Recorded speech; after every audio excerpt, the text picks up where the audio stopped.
Hi, and welcome to Studio SN. My name is Sara Naumann, and today I want to show you a technique for card making using ice resin and three-dimensional embellishments. The focal of my card is this piece of book paper here, and this has been sprayed with a color spray. It's been coated with ice resin, and then while the resin was still wet, I embedded these plastic buttons onto the paper. So these are basically embedded into the resin and they're glued on, so they're not going to come off at all. It's a really easy technique to do, and it's also one that I think is a lot of fun and a great way to add texture and dimension to your cards. Super easy to do. A couple of the supplies that you're going to need, of course, you're going to need your ice resin. You can use one of these little 1-ounce containers. These are great especially if you're new to using ice resin. This will measure everything out for you. You're going to need some book paper to coat with the resin. You'll also need a color spray, and I'm working with the Clearsnap Stephanie Bernard ink spray, and this is in tangerine, so it's a really fun orange color.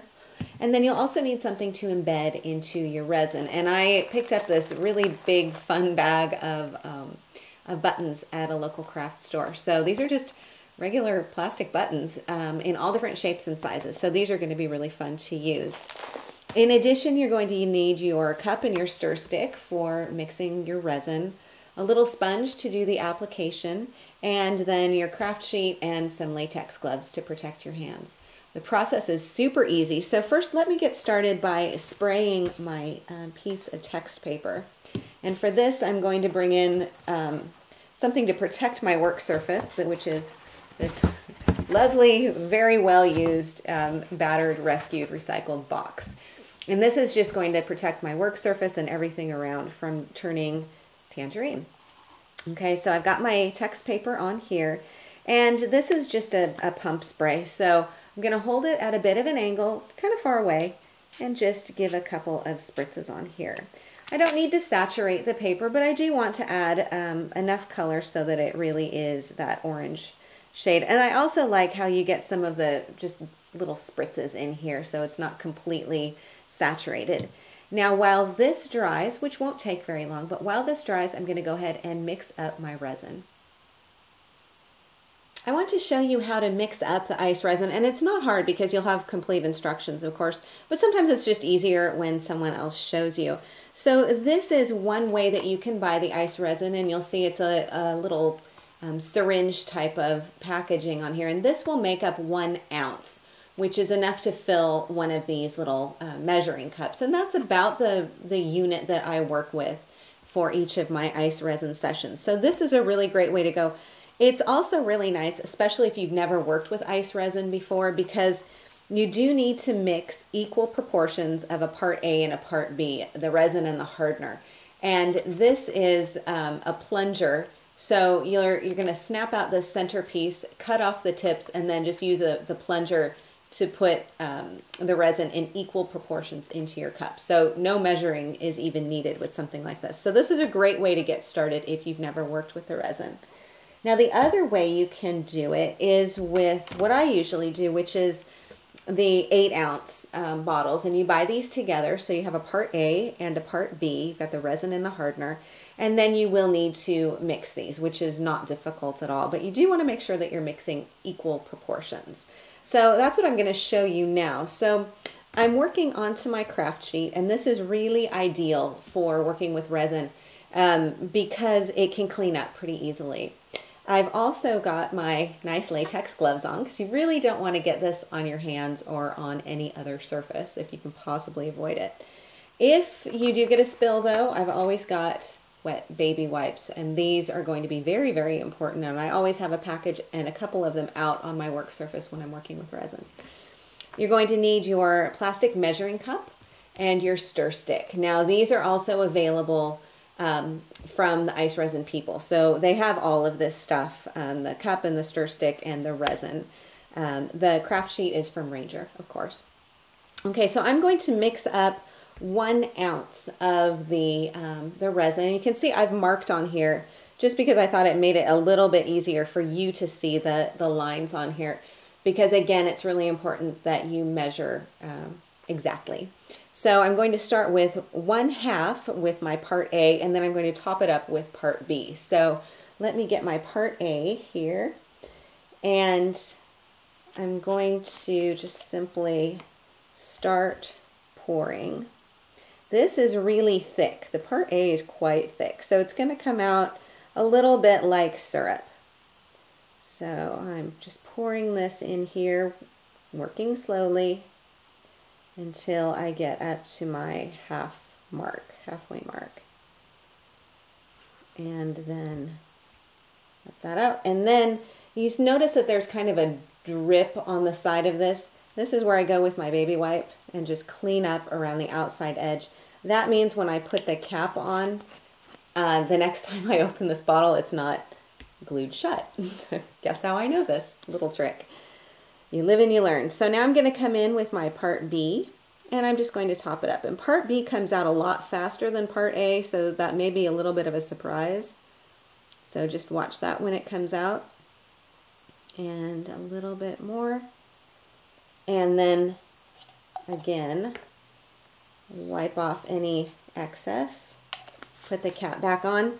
And now I get to stir. I need to stir this really, really completely. And I usually hold it down onto my work surface and then just sort of fold and wrap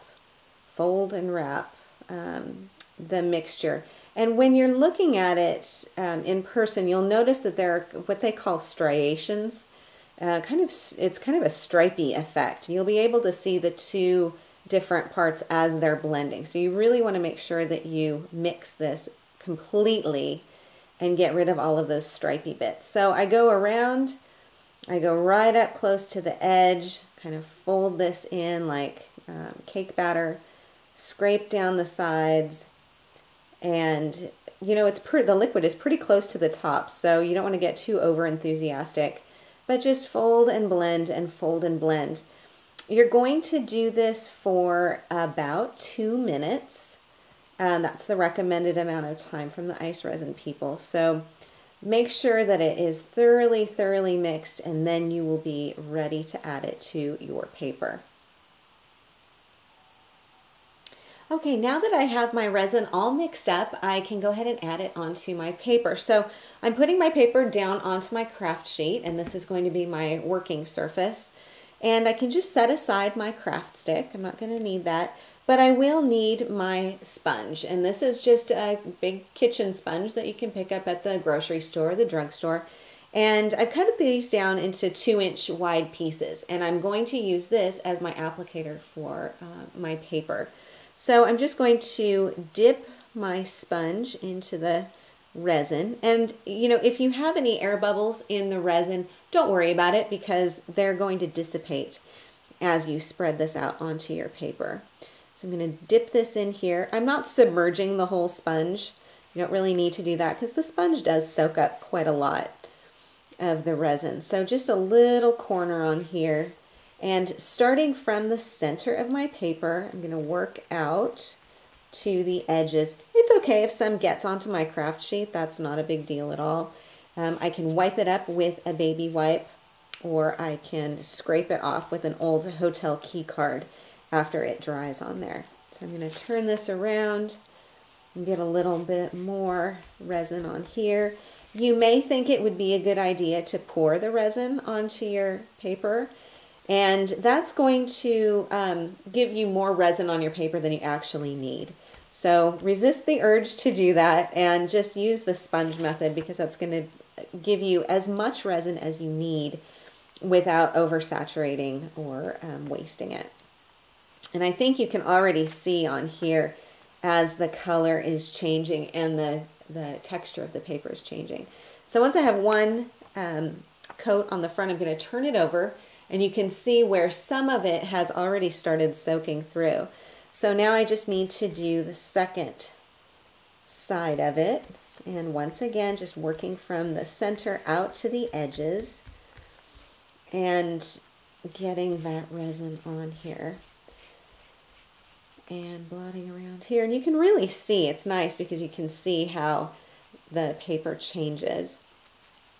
So get around here onto the back, of this. And then I need to decide which is going to be my front and which will be the back of this paper, because the craft sheet does have a very slight texture. You wouldn't really be able to feel it, but whichever side I leave face down on the craft sheet will pick up the slight texture from my craft sheet. So I'm going to say, well, I want this other side to be my front side, so I'm going to flip it over. So this is facing up, and this is the side that I sprayed onto, so this is a little bit more vibrant color. Again, just make sure that I've got all of my paper covered with the resin. I'll set aside my sponge, and then I can start playing with the buttons and simply pressing those in here. And I'm using an assortment of buttons, different colors, and just placing them and kind of tapping them in, sort of a random pattern. So I start with the big one and then sort of work around it in kind of a half circle format from the corner here. So I'm going to add this yellow one in here, a couple of the smaller ones. I like to vary the size of the buttons as well as the colors. So I'm going to get a couple of different colors in here. Now I don't need to glue these in, but I do need to press them gently but firmly with a clean finger, and just make sure that they're all in there really well. Now if I decide, oh, you know, I want to scoot this one over this way, that's okay. Or if I want to pick one of these up and move it someplace else, I can still do that. Just need to kind of play around with the placement and make sure that they are exactly where I want them to be. And then I just need to let this dry. Now here's my dried piece of resin paper. So I just need to peel this up off of my craft sheet. And you can see all my buttons are on here firmly. They're not going to come off no matter what I do. Now I could also add a second layer of resin too. If I wanted the resin to kind of pool around the rim of the buttons, I could also do that. But with just one coating front and back, they're on here. They're on here forever. So this is a really, really cool application for the ice resin, I think. Now you'll notice that even with this orange on here, it's still translucent. I can still read the text kind of front and back. I'm going to put a piece of bright white paper behind here, and then you can really see that. It really tends to shine a little bit better. Then I just need to cut down my piece and add it to the front of my card. I can cut this down with paper trimmer, with scissors. I could also tear it. You can do that as well. So you can see here, just torn the piece like so. You could tear it up against a ruler if you wanted to have a straighter edge. Let me bring back in my finished card and show you. Now I've put this onto that white paper, and to attach it I used Zots. And these are flat, clear little dots. Let me see if I can wiggle it. You can see one on here. Here's one. Pull it off. You can see it on my finger. Really, really thin little dot. And you just kind of slip it under, attach it to the resin paper, and then press it down into place. And that will hold your resin paper onto your regular paper, and they don't show through. Especially when this has so much color on it, definitely won't show through. So I put it onto the white cardstock, matted it onto black. I tied a knot in a piece of black grosgrain ribbon, just put that around the corner, and then stamped my sentiment down onto the front of my card blank. Now my card is kind of a glossy paper or coated paper, and for stamping I used black surfaces, and this is an ink pad that's designed for all surfaces, but it works really well when you're stamping onto kind of a non-porous paper. And the stamps that I'm using are from Hot Off the Press, and this is the birthday greeting set. So I use this happy birthday sentiment up here, stamped it right onto my card front, and then I colored in some of the letters with this Pitt Artist pen, and this is from Faber-Castell. This is the sky blue color. So simply colored that in just to highlight that, and that matches and coordinates with some of the colors of the buttons in my resin piece. So this is how to create a dimensional card with ice resin and buttons. I hope you enjoyed today's segment. For more ideas and inspiration, please do stop by my website at saranaumann.com. Thanks so much for watching, and I will see you next time.